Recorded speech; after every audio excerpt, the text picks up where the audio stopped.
Bienvenue à vous sur une nouvelle vidéo de Kezaku.com. Dans celle-ci, nous allons aborder une notion fondamentale des mathématiques, la notion de la probabilité. Alors, le but de cette vidéo est double. D'abord, nous vous donnerons un aperçu de cette notion fondamentale, et puis, nous vous donnerons des exemples qui seront simples et qui vous permettront d'appréhender cette notion cruciale. Cette notion fondamentale plutôt. Alors, le premier exemple, c'est un exemple qui est classique, que l'on appelle lancer de pièces. Le lancer de pièces, donc vous prenez une pièce de monnaie, par exemple un dirham, d'accord? Donc un dirham régulier, c'est-à-dire que les deux faces, face 1 qui est la face pile, la face droite qui est la face. Les deux faces, elles sont de même poids, par exemple, lorsqu'elles ont la même masse. Et lorsqu'elles sont constituées de la même manière. C'est-à-dire qu'une fois que je vais jeter ma pièce, donc une fois que je vais lancer ma pièce de monnaie, j'aurai les mêmes chances que la pièce tombe sur son côté face et que la pièce tombe sur son côté pile. C'est ce que je veux dire par une pièce régulière. Donc je vais écrire une pièce régulière. Alors ma question est la suivante. Donc quand je vais lancer ma pièce, à quel point est-ce que je peux être sûr que ma pièce tombera sur son côté pile? À quel point puis-je être sûr que ma pièce tombera sur son côté pile? Alors, puisque je vous ai dit que la pièce est régulière et que le fait que la pièce tombe sur le côté pile, c'est équivalent au fait que la pièce tombe sur le côté face en termes de chance, alors on pourra dire que je suis sûr à 50% que la pièce tombera sur son côté pile.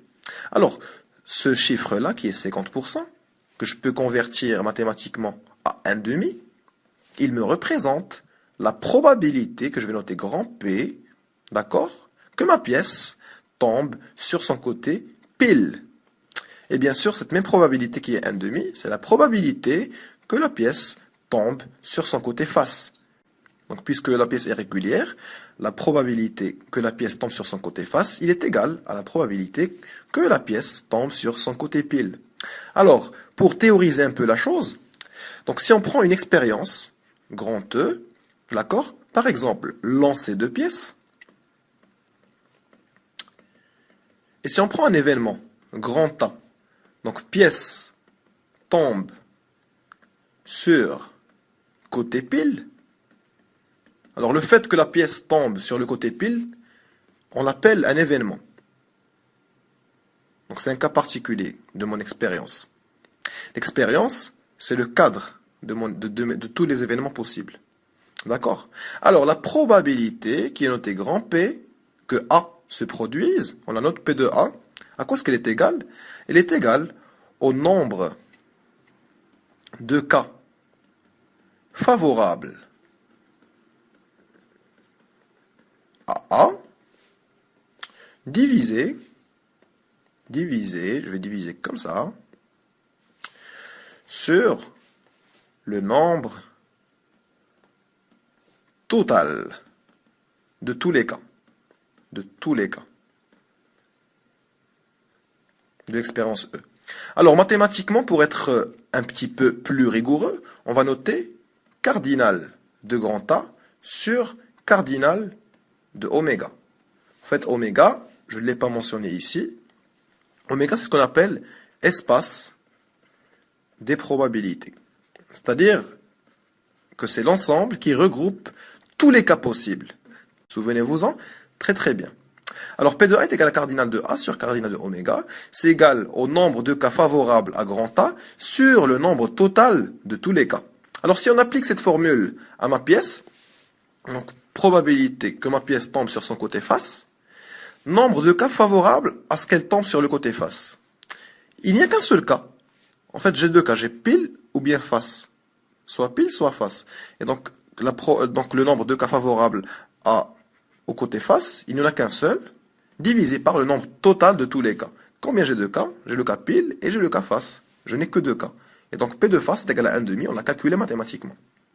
Maintenant, en fait, on va passer à un exemple classique aussi, donc qui est l'exemple en fait d'un dé.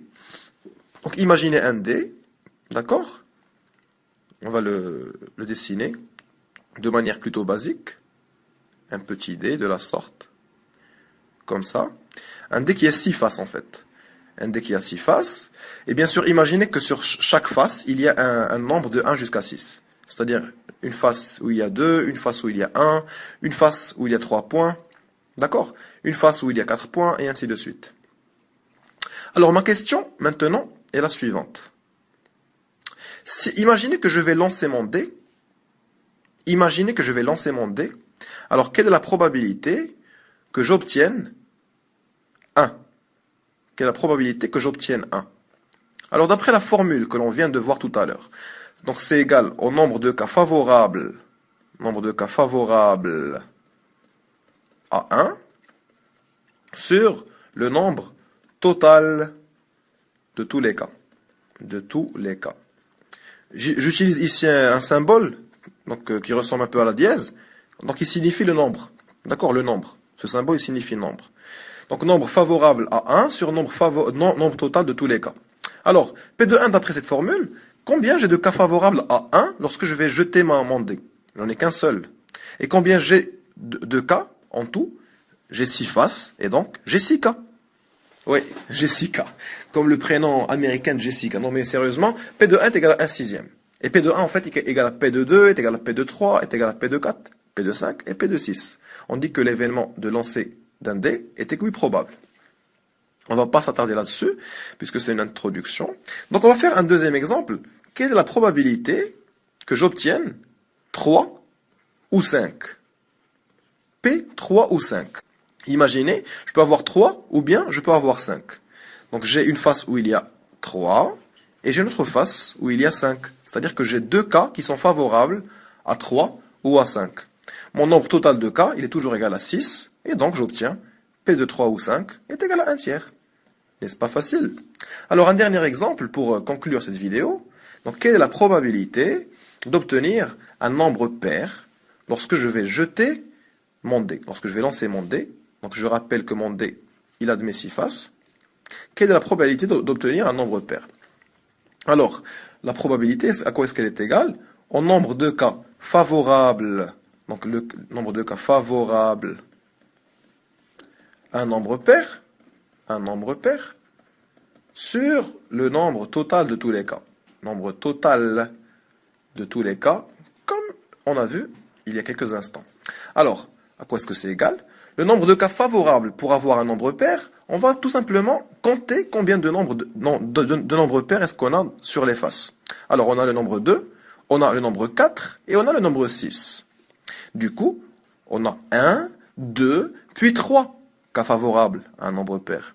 Du coup, on pourra écrire que la probabilité d'obtenir un nombre pair lors de lancer d'un dé est égale à 3 sur 6, qui est égal à 1 demi. Et donc, j'espère que cette vidéo a rempli dans son rôle principal, qui est de vous inculquer cette notion de probabilité. Donc pour faire un petit résumé, on a vu donc la définition de la notion de probabilité. On a également vu donc des exemples pratiques, des exemples simples, c'est-à-dire lancer d'une pièce, mais également lancer d'un dé. Donc c'est les exemples les plus récurrents lorsqu'on veut introduire la notion de probabilité. Et finalement, nous avons vu la formule, la probabilité, pour qu'un événement grand A ait lieu. Et donc, à quoi est-ce qu'elle est égale? On a vu que c'était égal à cardinal de A sur cardinal de oméga. Donc cardinal de A sur cardinal de oméga. Cardinal de A, c'est le nombre de cas favorables à grand A. Et cardinal de oméga, c'est le nombre total de tous les cas. J'espère que cette vidéo vous a été utile, en espérant vous revoir dans un nouveau cours de kazaku.com.